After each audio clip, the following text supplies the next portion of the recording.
beauties, welcome back to Younger. Today I'm with PD, my son, and he's going to be reading off questions that you guys sent in. We're going to probably pick about 15 to 20 depending on how fast we can get through this.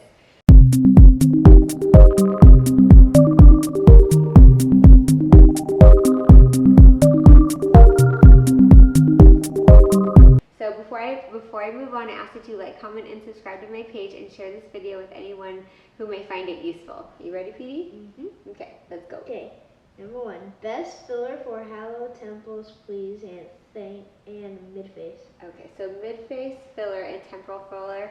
Usually I recommend Voluma in this area to fill in the temples, and for mid-face, it could be anywhere from Sculptra or Voluma in the cheekbone area or Restylane Lift back here. So it all depends on the area of the mid-face, but those are the products that I think perform best in those areas. Okay, number 2. What do you use on your lips every day to protect it from the sun? Okay, good question. So on my lips, I always make sure that I have a sunscreen, a mineral-based sunscreen in my chapstick before I put on lip gloss. But Color Science just came out with new technology with lip colors that have sunscreen in them. So I'm excited to try those. Number 13. Should I trust a laser specialist who isn't a dermatologist to do any face laser work? That's a tricky question. So as a board-certified dermatologist and fellowship-trained laser surgeon, I would also recommend that you trust no one else besides a highly trained laser specialist, whether that's a dermatologist or plastic surgeon. And if not, somebody who has definitely completed some type of fellowship program or board certification in laser and aesthetics, because today anybody can just take like a weekend course somewhere and be a laser expert, self-proclaimed laser expert. And lasers are powerful devices. They can do a lot of good for the skin, but in the wrong hands they can have catastrophic side effects and scarring. So just check your credentials and make sure that they're board certified would be my recommendation. Okay, next one. Best productions for major neck to tighten overall achieve best results. Okay, so best products for mature neck skin. I would probably recommend Thermage. Thermage is a one-time treatment using radiofrequency to tighten loose skin without surgery.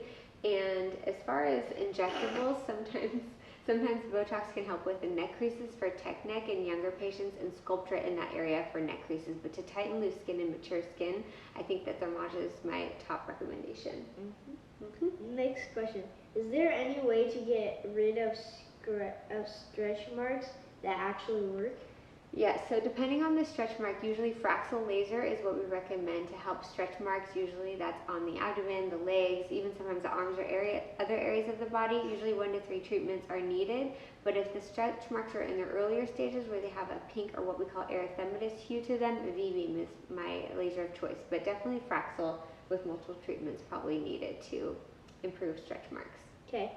Next one. Can you do Fraxel or any laser and Botox at the same time? That is a good question. So I personally never do Botox and laser at the same appointment. Usually I space them out by at least 24 hours. And the reason is sometimes lasers can cause some subclinical swelling. You may not even look that swelling after the laser, but because there's increased water and swelling under the skin, it can make the Botox that's injected precisely into a certain muscle group migrate outside the treatment area. So I'm very risk averse, and I never do Botox and laser at the same appointment time. I always space them out by 24 hours. Okay. Next one. Are essential oils and fragrance bad for skin?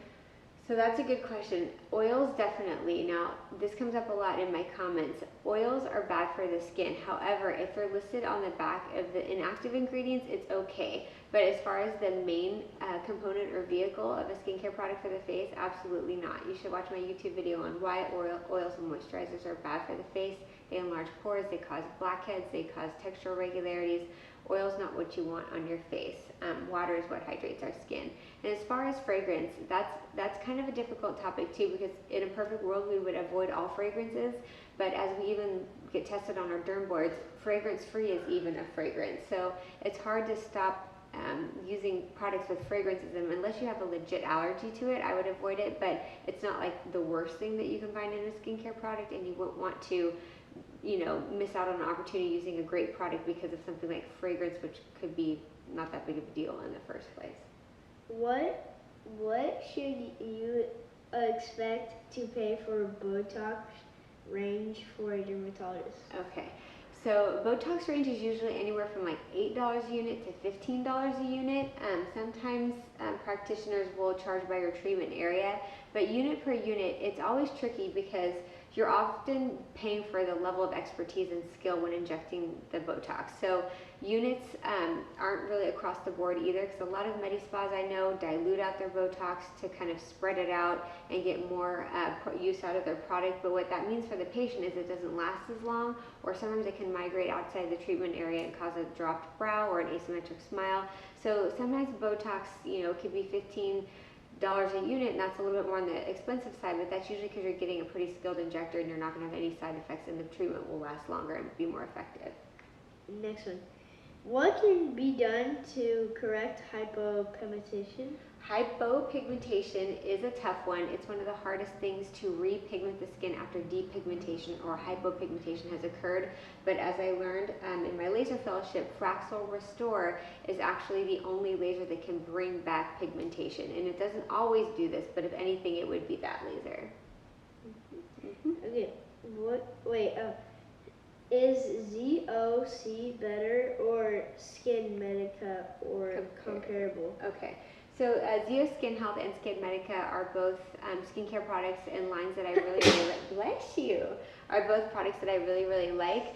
And I wouldn't say that one is better than the other. I do think that it's really important to rotate between different skin lines. So even if I like a particular line, I try to rotate through that line and kind of mix it up with other lines. But Skinmedica and Zeo Skin Health are pretty much equivocal. There's things through Zeo that I like better than Skinmedica and vice versa. For example, I really love Skinmedica's TNS Essential Serum. Their growth vectors are on point and probably the best on the market. However, Zeo Skin Health, as far as their hyperpigmentation and anti-aging, are really top. So it's hard to say, but they are pretty comparable, and I bounce back and forth between the two and 3 or 4 other skin lines as well. Okay, next one. What are the risks and benefits of Nova threads, and how do they work? Okay, so Nova threads are string filler, which are the thread lift. It's actually one of my favorite procedures to do. So people who want a neck lift or a facelift or lower facelift, even a brow lift without surgery, it's a one-time treatment. It lasts for 2 years, and basically it's just done in an outpatient setting, and there's really no downtime, not really any pain at all because we use local anesthetic, and basically 3 threads are placed in either the cheeks or the neck, or sometimes we do it above the brow to lift, tighten, and pull. And the material that the Nova threads are made out of is polylactic acid, which is the same component of Sculptra. It stimulates collagen and volume, and it also has a mechanical pulling on the skin, but it doesn't look like anything was done. You just look better over time. So it's a minimally invasive answer to people who don't want to have surgery. Okay. Okay. Rosacea and sensitive skin recommendations. Okay, so rosacea, honestly, the best treatment for rosacea is a V-beam laser. Usually you'll need maybe 1 or 2 treatments to get the skin better, maybe even 3 treatments, and then to maintain or maintenance thereon afterwards, it's usually like every 1 to 2 years. But with rosacea, you can get rhinophima, like the big boggy nose or chin or cheeks, and so doing V-beam laser will help decrease the incidence of that and also decrease the redness and the vasculature. Rosatrol is a product by Zeo Skin Health that I really like for rosacea, and what was the other one that we asked? Rosacea and sensitive skin. Using products with minimal irritants, for sensitive skin obviously is important, and just to kind of titrate down everything. For example, Retin-A, use it maybe once a week if you have rosacea, not every night, just kind of curbing everything back a little bit with respect to irritation. Okay. So I don't think this is a doctor one. Are you originally from California? Yes, I am originally from California. So I was born and raised in Southern California and have lived in Orange County. I went to UC Irvine for med school, and I went to UCLA. He actually went to UCLA residency with me because I was pregnant with him when I was still in school.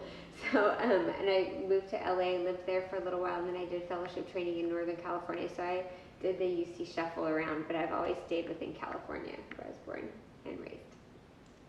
What's the best treatment for dark under eye circles, filler or laser? So that's a good question. So the under eye area, there's different things that can happen under the eyes. You can have a hollowing, which can kind of shadow the under eye area, making it look darker, or there could be an ethnic predisposition to having hyperpigmentation under the eyes, or sometimes it's an anatomical thing by having tear troughs and just kind of a hollowing there, or vasculature under the eye that can kind of give like a bluish discoloration or like a purple discoloration. So usually if someone has under eye circles, I just see them as a patient and see, do we need to do a V-beam laser to kind of lighten that area up, or do we need to do filler to fill in the volume because there's actually a shadowing from volume loss? So sometimes it could be V-beam or filler, or even another treatment like a Fraxel or something. It just depends on the individual's particular under eye area, and sometimes we combine both.